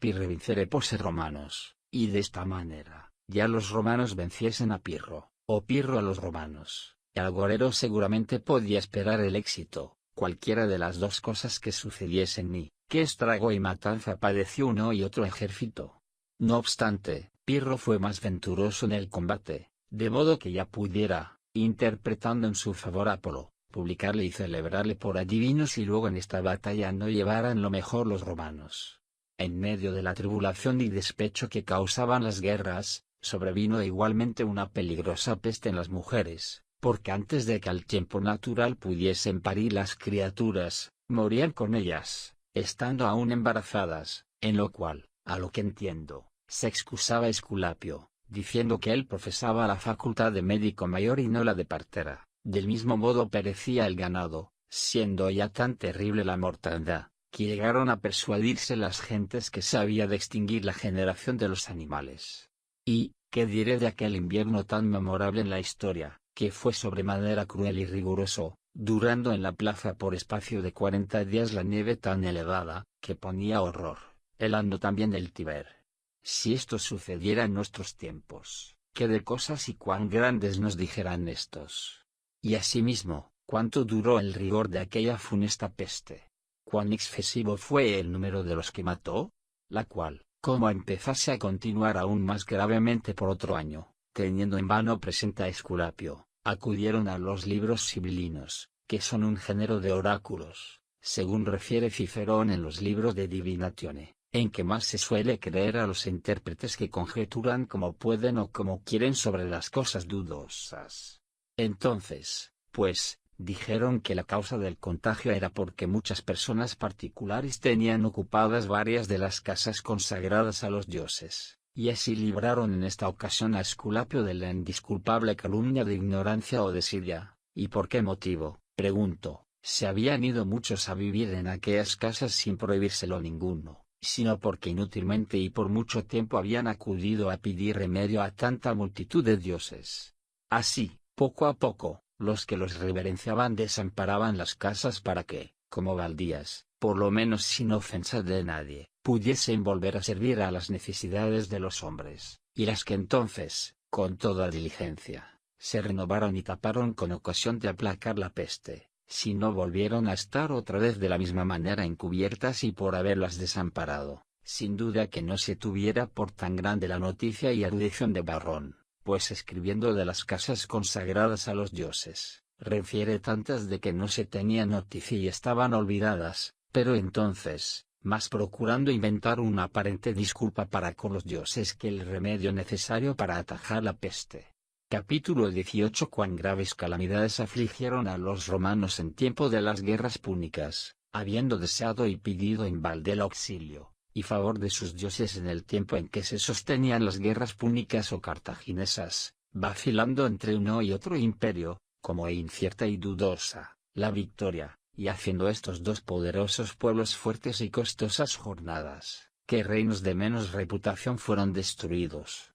Qué de ciudades populosas e ilustres asoladas, cuántas afligidas, cuántas perdidas, qué de provincias y tierras taladas de extremo a extremo. ¿Cuántas veces fueron vencidos los de acá, y vencedores los de allá? ¿Cuántos perecieron, ya de soldados peleando, ya de los pueblos que no peleaban y estaban en paz? Y si intentáramos referir la infinidad de naves que quedaron sumergidas también en los combates navales y anegadas con diversas tempestades, borrascas y temporales contrarios, ¿qué otra cosa vendríamos a ser nosotros que historiadores? Entonces, despavorida y turbada con un extraordinario miedo, la ciudad de Roma acudió presurosa a buscar remedios vanos e irresistibles. Renovaron por autoridad de los libros sibilinos los juegos seculares, cuya solemnidad, habiéndose establecido de 100 en 100 años, y en los tiempos mejores habiéndose olvidado su memoria, se habían dejado ya de celebrar. Y renovaron también los pontífices los juegos consagrados a los dioses infernales, estando también estos ya olvidados con los muchos años que habían pasado sin solemnizarse, porque, en efecto, cuando los renovaron, como se habían enriquecido los dioses infernales con tanta copia y multitud de los que se morían, gustaban por lo mismo ya de jugar, en atención a que, seguramente, los tristes y miserables hombres, haciéndose rabiosa guerra, mostrando su valor y corazón sanguinario, alcanzando el uno y otro hemisferio funestas victorias, celebraban solemnes juegos a los demonios, y banquetes abundantes y suntuosos a los dioses del infierno. No sucedió ciertamente tragedia más lamentable en la primera guerra púnica que el haber sido vencidos en ella los romanos, siendo hecho prisionero de guerra Régulo, de quien hicimos mención en el primero y segundo libros, persona sin duda de gran valor, que, primero había venido y dominado a los cartagineses, el cual hubiera podido terminar la primera guerra púnica, si por una extraordinaria ansia de gloria y alabanza no hubiera pedido a los rendidos cartagineses condiciones más duras de las que ellos podían sufrir. Si la prisión impensada de aquel célebre general, si la esclavitud y servidumbre indigna, si la fidelidad del juramento y la bárbara crueldad de su muerte no avergüenza a los dioses, sin duda es cierto que son de bronce, y que no tienen gota de sangre que les pueda salir al rostro. Al mismo tiempo no faltaron dentro de sus propios hogares gravísimos males y desgracias, porque, saliendo de madre el río Tíber fuera de lo acostumbrado, arruinó casi toda la parte baja de la ciudad, llevándose parte con el furioso ímpetu y avenida, y derribando parte con la humedad reconcentrada en tanto tiempo como estuvieron detenidas las aguas en las calles. Siguió a esta desgracia la del fuego, más perjudicial que la anterior, pues prendiendo por la plaza los más altos y encumbrados techos, no quisieron perdonar ni aun el templo de Vesta, su mayor amigo y familiar, a donde acostumbraban las que no eran tan honradas vírgenes conservar el fuego y darle, añadiéndole con diligencia leña, como una perpetua vida en donde el fuego entonces no solo vivía, sino que se fomentaba más y más, de cuyo ímpetu y vigor, aturdidas las vírgenes, no pudiendo salvar de tan voraz incendio aquellos fatales dioses que habían ya oprimido 3 ciudades donde habían tenido su residencia,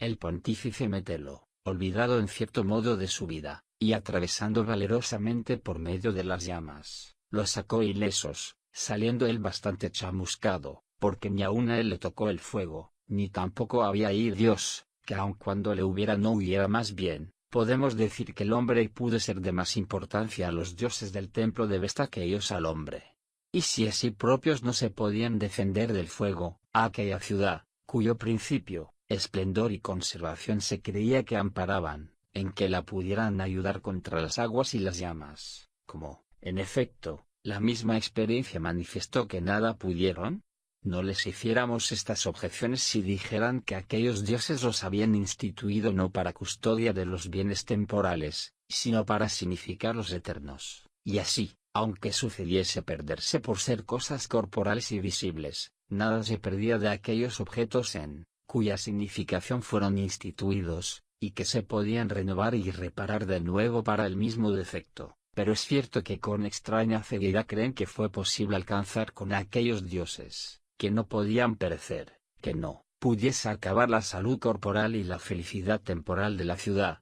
y así, cuando los manifestamos que, permaneciendo aún salvos sus dioses, les sucedió el estrago en la salud, o la infelicidad, aún tienen valor para no mudar o abandonar la opinión que no pueden defender. Capítulo 19 de los trabajos de la Segunda Guerra Púnica, en que gastaron las fuerzas de una y otra parte. Y viniendo a tratar de la Segunda Guerra Púnica, sería largo de contar el estrago que estos dos pueblos se hicieron mutuamente con tantas guerras como en tantas partes entre sí sostuvieron, de modo que, en sentir aún de los que tomaron de propósito a su cargo no tanto de referir las guerras romanas como el elogiar al Imperio Romano, Más representación tuvo de vencido el que venció, porque levantando Aníbal formidables ejércitos en España y pasando los montes Pirineos, atravesando y corriendo Francia, rompiendo los Alpes, acrecentando sus fuerzas con tanto rodeo, talando y sujetando cuanto se le ponía por delante y dando consigo,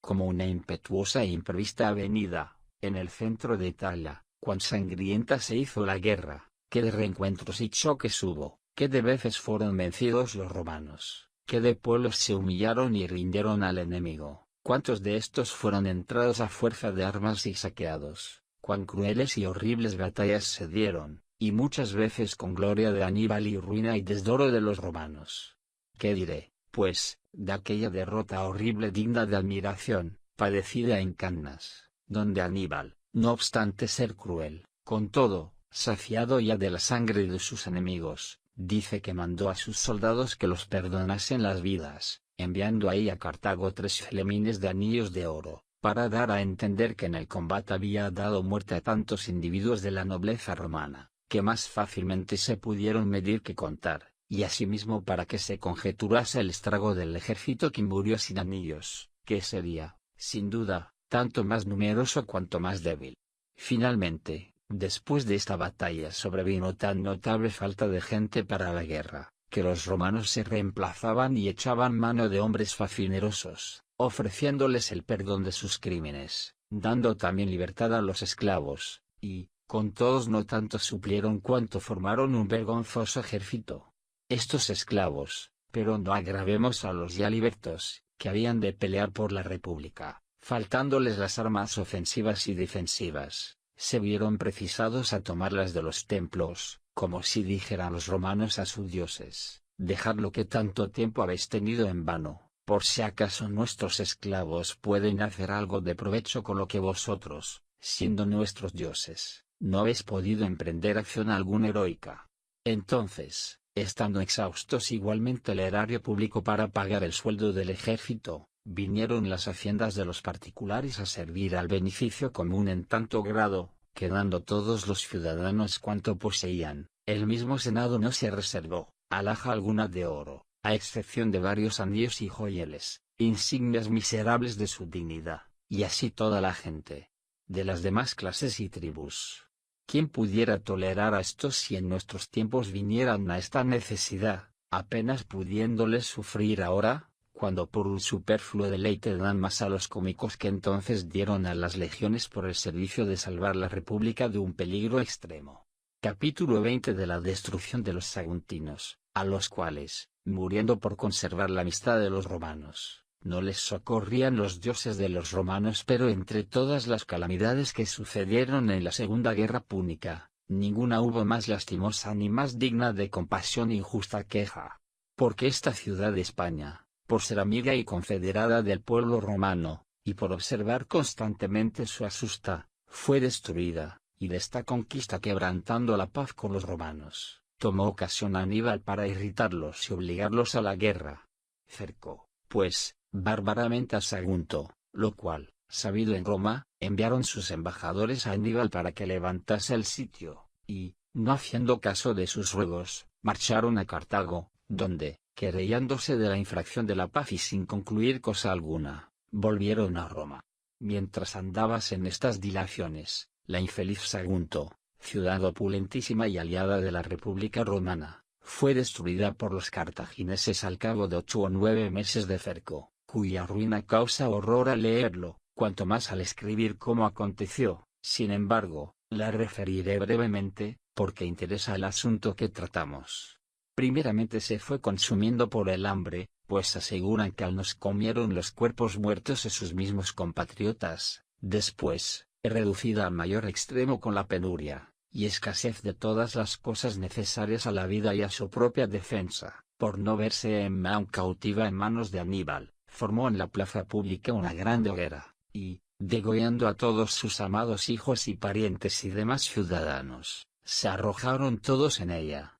Hicieron aquí alguna admirable acción los dioses glotones y seductores, hambrientos de buenos bocados y manjares de los sacrificios, y empeñados solamente en alucinar a los idiotas con la oscuridad y la ambigüedad de sus engañosos presagios. obraran aquí algún prodigio estupendo y socorrieran a una nación amiga del pueblo romano, y no dejaran perecer a la que se sepultaba voluntariamente en sus ruinas por conservar su amistad en atención. Aquellos fueron los que presidieron en la unión y confederación que ella estipuló con la República Romana. Así que, por observar escrupulosamente los sagrados tratados y conciertos que, presidiendo autorizando estas falsas deidades, había concluido con verdadera voluntad, ligado con la amistad y estrechado con juramento inviolable, fue cercada, ocupada y asolada por un hombre pérfido y fementido. Si estos dioses fueron los que después espantaron y ahuyentaron a Aníbal de los muros de Roma con crueles tempestades y encendidos rayos, entonces, con tiempo, debieran obrar alguno de estos particulares prodigios, pues se atrevió a decir que con más justa razón pudieron enviar la tempestad en favor de los amigos de los romanos, expuestos al inminente riesgo de perderse, puesto que, por no faltar a la fe dada a los romanos, estaban en peligro de perecer, y entonces, totalmente faltos de ayuda,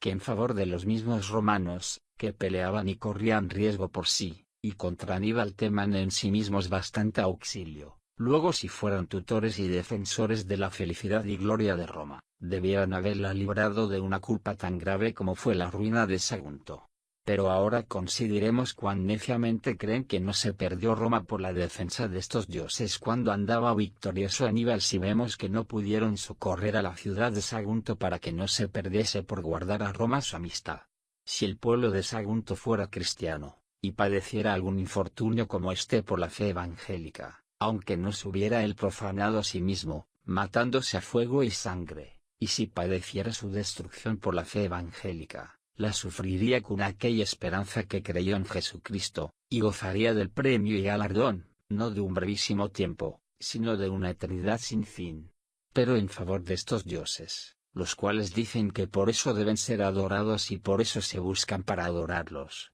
para asegurar la felicidad de estos bienes temporales y transitorios, que nos han de responder sus defensores sobre la pérdida de los saguntinos, sino lo mismo que sobre la muerte de Régulo. Porque la diferencia que hay es que aquel fue una persona particular, y esta una ciudad entera, pero la causa de la ruina de ambos fue el querer guardar puntualmente la lealtad, pues por esta quiso el otro volverse a poder de sus enemigos, y ésta no quiso entregarse. Luego la lealtad observada inviolablemente, ¿provoca la ira de los dioses? ¿O es, acaso, cierto que pueden también, teniendo propicios a los dioses, perderse no solo cualesquiera hombres, sino también las ciudades enteras? Elijan, pues, lo que más les agradare, porque si ofenden a estos dioses con una fidelidad bien guardada, busquen a los pérfidos y fementidos que los adoren, pero si teniéndolos aún propicios pueden perderse y acabar los hombres, y las ciudades ser afligidas con muchos y graves tormentos, sin provecho ni fruto alguno de esta felicidad los adoran.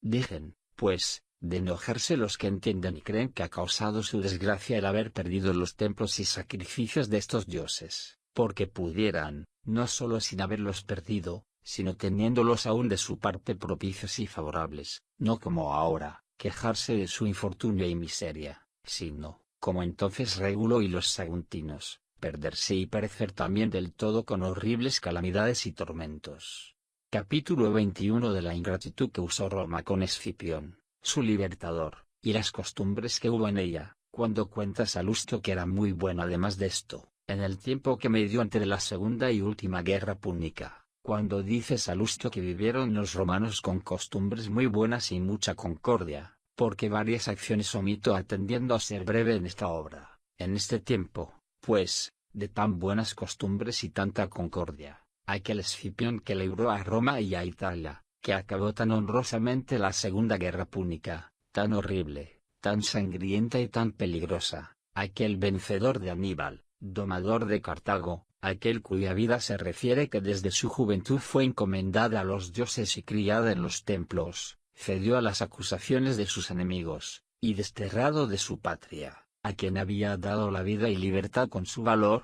pasó y acabó el resto de su vida en el interno, después de su famoso triunfo, con tan poca afición a Roma, que dicen mandó que ni aún le enterrasen en ingrata patria. Después de estos sus sucesos, habiendo triunfado el procónsul G.N. Manlio de los Gálatas, comenzó a cundir por Roma la molicie de Asia, aún más perjudicial que el mayor enemigo, porque entonces dicen fue la primera vez que se vieron lechos labrados de metal y preciosos tapetes. Entonces se comenzaron a usar en los banquetes mozas que cantaban y otras licenciosas desenvolturas, mas ahora no es mi intención otra que la de tratar de los males que impacientemente padecen los hombres, y no de los que ellos causan voluntariamente, y así aquellas gloriosas acciones que referí de Escipión, de cómo cediendo a sus enemigos murió fuera de su patria, a la cual había libertado, hacen más el propósito de lo que vamos anunciando, pues los dioses de Roma, cuyos templos había defendido Escipión de los rigores de Aníbal, no le correspondieron a sus continuas fatigas, adorándolos ellos solamente por esta felicidad, pero como Salustio dijo que entonces florecieron allí las buenas costumbres, por esto me pareció referir lo de la molicie del Asia, para que se entienda también que Salustio dijo aquellas expresiones, hablando en comparación de los demás tiempos, en los cuales, sin duda, con las gravísimas discordias, fueron las costumbres mucho peores, porque entonces también, esto es, entre la segunda y última guerra cartaginesa, se publicó la ley Boconia, por la cual se mandaba que ninguno dejase por su heredero a mujer alguna, aunque fuese hija única suya. No sé qué se pueda decir o imaginar orden más injusta que esta ley. Con todo, en aquel espacio de tiempo que duraron las dos guerras púnicas, fue mal tolerable la desventura, pues solamente con las guerras padecía el ejército de afuera, pero con las victorias se consolaba, y en la ciudad no habla discordia alguna, como en otros tiempos, mas en la última guerra púnica, de un golpe fue asolada y totalmente destruida la Émbula, y competidora del Imperio Romano por el otro segundo Escipión, que por esto se llamó por sobrenombre el africano. Y desde este tiempo en adelante fue combatida la República Romana con tantos infortunios que hace demostrarle que con la prosperidad y seguridad, de donde corrompiéndose en extremo las costumbres, nacieron acumuladamente aquellos males hizo más estrago, y daño Cartago con su rápida ruina que lo había hecho en tanto tiempo manteniéndose en pie contra su enemigo. En todo este tiempo, hasta Augusto César, quien parece no quitó del todo a los romanos, según la opinión de estos, la libertad gloriosa, sino la perniciosa que totalmente estaba ella descaecida y muerta, y que, revocándolo todo y reduciéndolo al real albedrío, renovó en cierto modo la república arruinada ya, y perdida casi con los males y achaques de la vejez, en todo este tiempo, pues, omito unas y otras derrotas de ejércitos nacidas de varias causas, y la paz numantina violada con tan horrible ignominia, porque volaron, en efecto, las aves de la jaula y dieron, como dicen, mal agüero al cónsul Mancino, como si por tantos años en que aquella pequeña ciudad, estando cercada, había afligido al ejército romano, empezando ya a poner terror a la misma República Romana, los demás capitanes también hubieran ido contra ella con mal agüero. Capítulo 22 del edicto del rey Mitrídates, en que mandó matar a todos los ciudadanos romanos que se hallasen en Asia, pero como dejo insinuado, omito estos sucesos, aunque no puedo pasar en silencio como Mitrídates, rey de Asia, mandó matar en un día todos los ciudadanos romanos, donde quiera que se hallasen en Asia, así los peregrinos y transeúntes como otra innumerable multitud de mercaderes y negociantes ocupados en sus tratos, y así se ejecutó. Cuán lastimosa tragedia fue ver en un momento matar de repente e impíamente a todos estos donde quiera que los hallaban, en el campo, en el camino, en las villas, en casa, en la calle, en la plaza, en el templo, en la cama,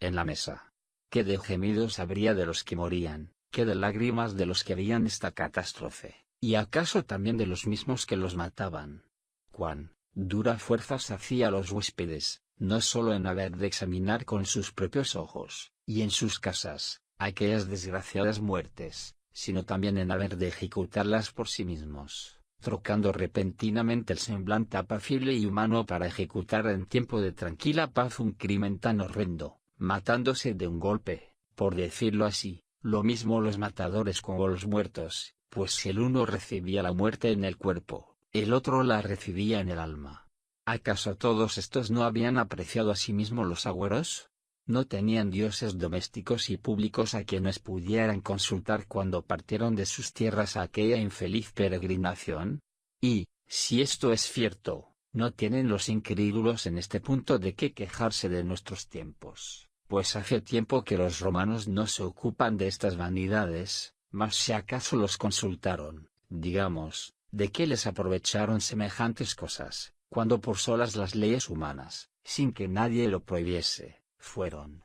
lícitas semejantes cosas? Capítulo 23. Los males interiores que padeció la República Romana con un prodigio que precedió, que fue rabiar todos los animales de que se sirve ordinariamente el hombre. Pero empecemos ya a referir brevemente, como pudiéremos, aquellas calamidades que, cuanto más interiores, fueron tanto más funestas, las discordias civiles, o, por mejor decir, inciviles e inhumanas, no ya sediciones, sino guerras urbanas dentro de Roma, donde se derramó tanta sangre, donde los que favorecían las diversas parcialidades usaban de mayor rigor contra los otros, no ya con porfiadas demandas, contestaciones y destempladas voces, sino con las espadas y las armas, pues las guerras sociales, serviles y civiles, cuánta sangre romana hicieron derramar, cuántas tierras talaron y asolaron en Italia. Y antes que se moviesen contra Roma los aliados del Lacio, todos los animales que están ordinariamente sujetos al servicio del hombre, como son perros, caballos, jumentos, bueyes y las demás bestias y ganados que están bajo su dominio, se embravecieron repentinamente, y, olvidados de su doméstica mansedumbre, se salieron de las casas y andaban sueltos, huyendo por varias partes, no sólo de los no conocidos, sino de sus propios dueños, con daño mortal o peligro del que se atrevía a acosarlos de cerca.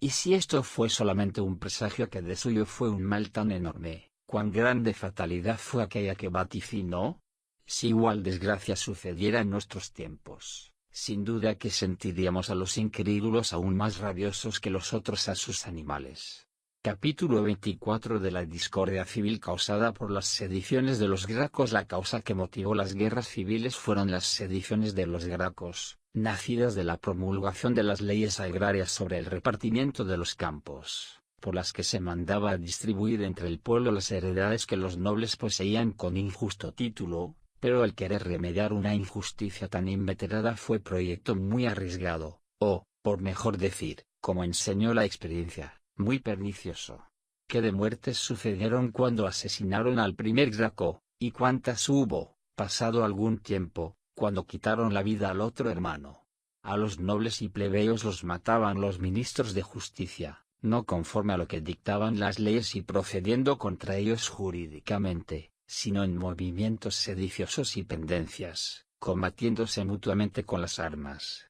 Después muerto el segundo graco, el cónsul Lucio Opimio, quien dentro de Roma movió contra él las armas y habiéndole vencido y muerto, hizo un considerable estrago en los ciudadanos, procediendo ya entonces por vía judicial persiguiendo a los demás conjurados. Dicen que mató a 3000 hombres, de donde puede colegirse la infinidad de muertos que pudo haber en las frecuentes revoluciones y choques, cuando hubo tanta en los tribunales, después de examinadas escrupulosamente las causas. El homicida de Graco vendió al cónsul su cabeza por tanta cantidad de oro como pesaba, pues esta había sido la recompensa ofrecida por Opimio, y enseguida quitaron la vida al consular Marco Fulvio, con sus hijos. Capítulo 25. Del templo que edificaron por decreto del Senado a la Concordia en el lugar donde las sediciones y muertes tuvieron lugar, y mediante un elegante decreto del Senado, edificaron un templo a la Concordia en el mismo lugar donde se dio aquel funesto y sangriento tumulto, en el que murieron tantos ciudadanos de todas clases y condiciones, para que, como testigo ocular del merecido castigo de los gracos, diesen los ojos de los que oraban, y hacían sus arengas al pueblo, y les escarmentase la memoria de tan lamentable catástrofe. Y esto, ¿qué otra cosa fue que hacer mofa de los dioses, erigiendo un templo a una diosa que si estuviera en la ciudad no se sepultara en sus ruinas, con tantas disensiones, a no ser que, culpada la Concordia porque desamparó a los corazones de los ciudadanos, mereciese que la encerrasen en aquel templo como en una cárcel? Y preguntó, si quisieron acomodarse a los acontecimientos que pasaron, ¿por qué no fabricaron más bien un templo a la discordia? ¿Acaso traen alguna razón poderosa para que la concordia sea diosa y la discordia no lo sea, y según la distinción del avión, esta sea buena y aquella mala? Esto supuesto, No parece le movió otra razón para deliberar de este modo, sino el haber visto en Roma un templo dedicado, no solo a la fiebre, sino a la salud. Luego de la misma manera, no solamente debieron erigir templo a la concordia,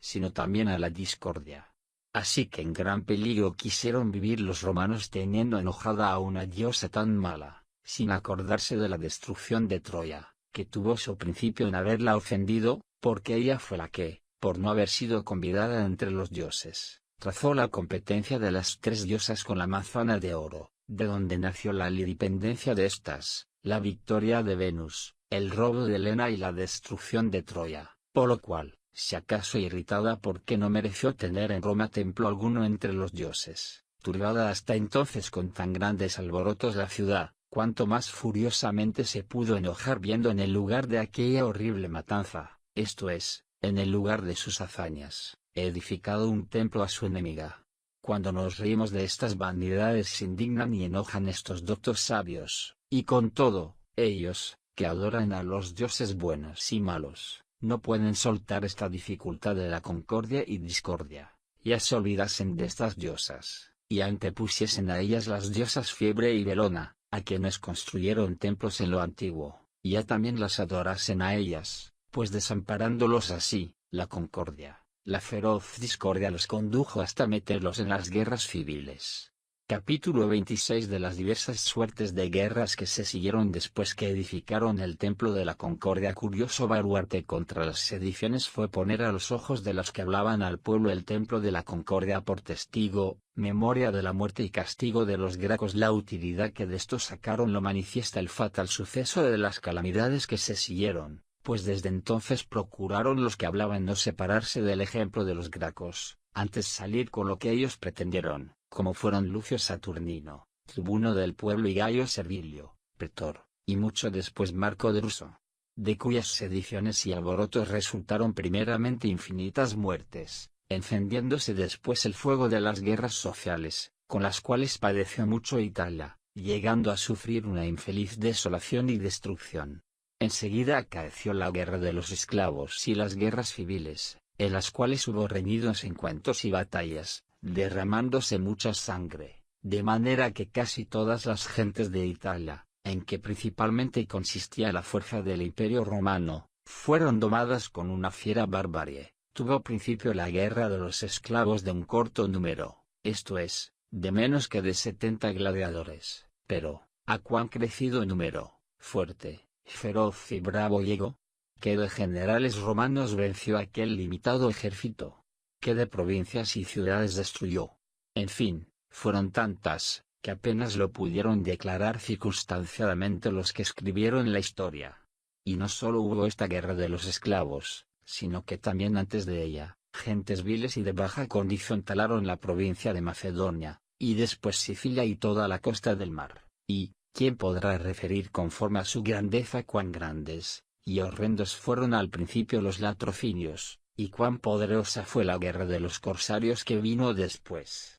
Capítulo 27 de las guerras civiles entre Mario y Sila. Y cuando Mario, ensangrentado ya con la sangre de sus ciudadanos, habiendo muerto y degollado a infinitos del partido contrario, vencido, se fue huyendo de Roma, respirando apenas por un breve rato la ciudad, por usar las palabras de Tulio, venció de nuevo fin a Mario. Entonces, con la muerte de hombres tan esclarecidos, murió la refulgente antorcha, honor y gloria de esta ínclita ciudad.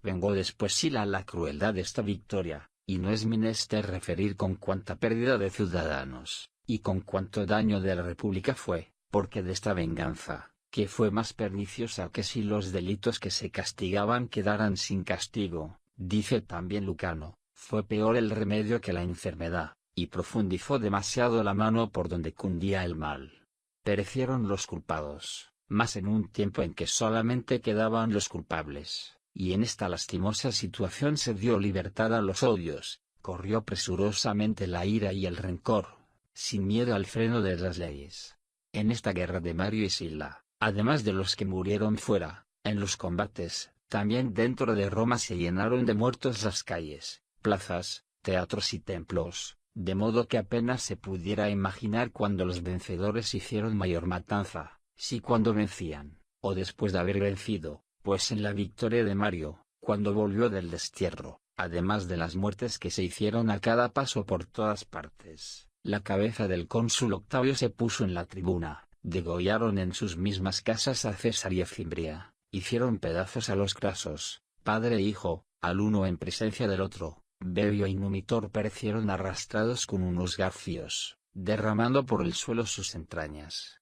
Cátulo, tomando veneno, se libró de las manos de sus enemigos. Mérula, que era sacerdote de Júpiter, abriéndose las venas, sacrificó su vida a Júpiter, y delante del mismo Mario daban luego la muerte a quienes al saludarle no alargaban la mano.